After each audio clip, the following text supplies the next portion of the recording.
I think what we ought to do, Mike, is just spin him around and put this tip up against the mole. Okay. Yeah, let's do that. You get that side. None of these measurements count for the final score. First of all, my name is Frederick King, or Fred for that matter.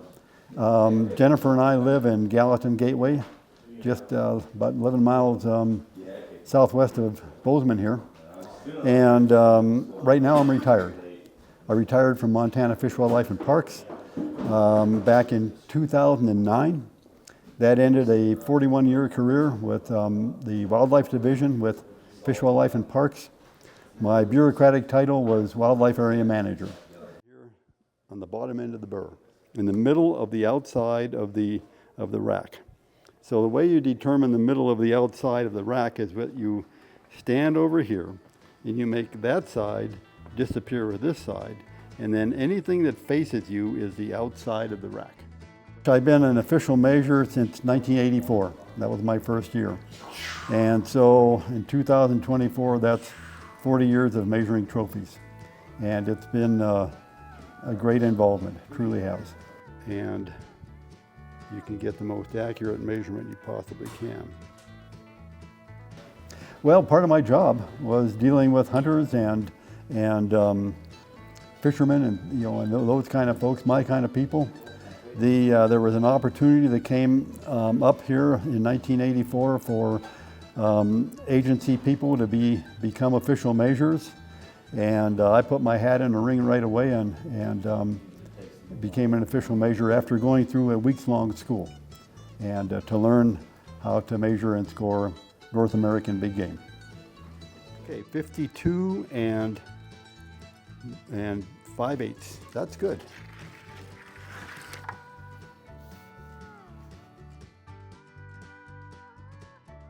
Well, first of all, if anything, the records book for North American big game, the Boone and Crockett records book, the Pope and Young records book for bow and arrow trophies, if anything, over and above just ranking trophies and stuff like that, if you take a look at the thickness of those books and all the trophies that have been entered, they truly represent the success story of the North American model of wildlife management in North America.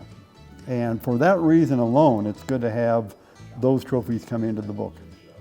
From a scientific standpoint, there is a great accumulation of data, both on antler size, horn size for bighorn sheep, muskox, mountain goats, those kind of critters, antelope, that we have gathered along with age data that can complement those kind of trophies that come into the book. So the more information that we can gather from all hunter kills and everything, the better it is for understanding what's taking place out there. But the bottom line is, and that's what I like to emphasize to folks, when they take a look at those books and see the massive amount of trophies that have been recorded, it's a true success story that we enjoy in this day and age.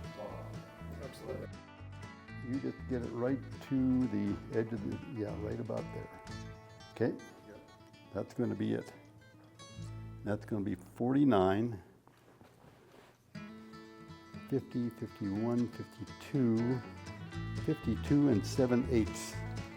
Scoring that, Well, I should say that along with being an official measurer since 1984, I've been chosen to be on a panel judge for Boone and Crockett since 1995.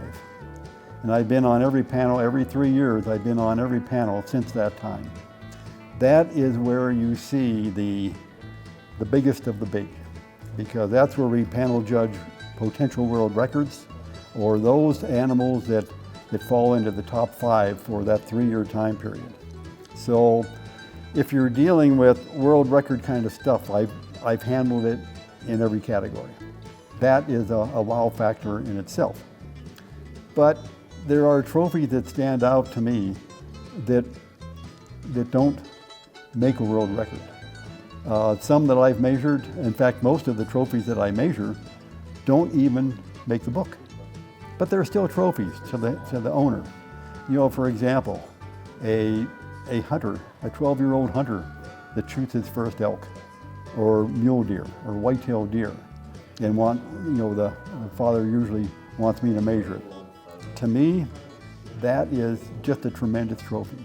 And like I say to folks, that, you know, probably the greatest trophy that you will ever harvest will be your first deer, your first elk, your first antelope. Those are the ones that really you remember forever and forever. And that's what really counts to me. So every trophy that I handle is a special trophy. I want to get it down on the flat part of the main beam. Go ahead and hold your finger there. Yep, perfect. And then I also, over here, I should mention that I retired from Fish, Wildlife and Parks back in 2009. I recently retired from the hunter education program in Montana. I think it's coming on 3 years ago. That ended up 46 years of teaching hunter education in Montana. And that was my greatest involvement with hunters, you know, is bringing those new students into the field and getting them off to what I would hope would be a good start.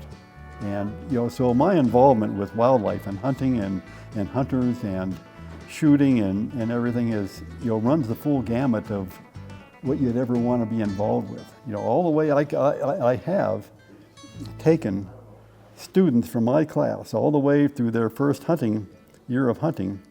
They've been lucky enough to draw a sheep tag in the Missouri River breaks their first year, shot a record book ram, brought it to me to get measured, and it made the book. So it's extremely satisfying for me as a hunter and an outdoorsman to be involved with a young hunter from that standpoint, to take them the full rotation of their involvement, and just totally satisfying. There are many trophies that I've measured that just stand out just from the standpoint of where it was measured, the circumstances of the hunt and things like that that are just outstanding. The trophy we just measured today, this afternoon, Mike's trophy, was just a special trophy, especially for Mike. You know, and to me, I don't downplay that at all. Every trophy is so special, and by far, you know, I've been measuring since 1984, and just out of the Gallatin Valley here, and I've handled, I don't know how many, but thousands. And most of them, though, are trophies that don't make the book, but that doesn't matter to me. I still want to put a tape on that trophy for the hunter and just add to their experience and to their involvement as far as being a hunter goes. Okay, so. Okay, here's there's the spread credit, 52 and 5/8. That would be the length of the longest horn antler, the right antler. Okay, I can't give you the full credit of 52 and 7/8. All right, right side of the antler, added up 144 and 2/8. Left side of the antler, added up 176 and 4/8. So the gross score, and this is what makes everybody smile, is 373 and 3/8. All right. So that's really good. That's the good news. The bad news is 36 and 1/8 inches of deductions. I was guessing 40. Okay. Yeah. You're close. Yeah. Final score, all deductions and everything, is 337 and 2/8. Well done. Thank you, Fred. Very well done. Thank you, Fred. Yeah. Good bull.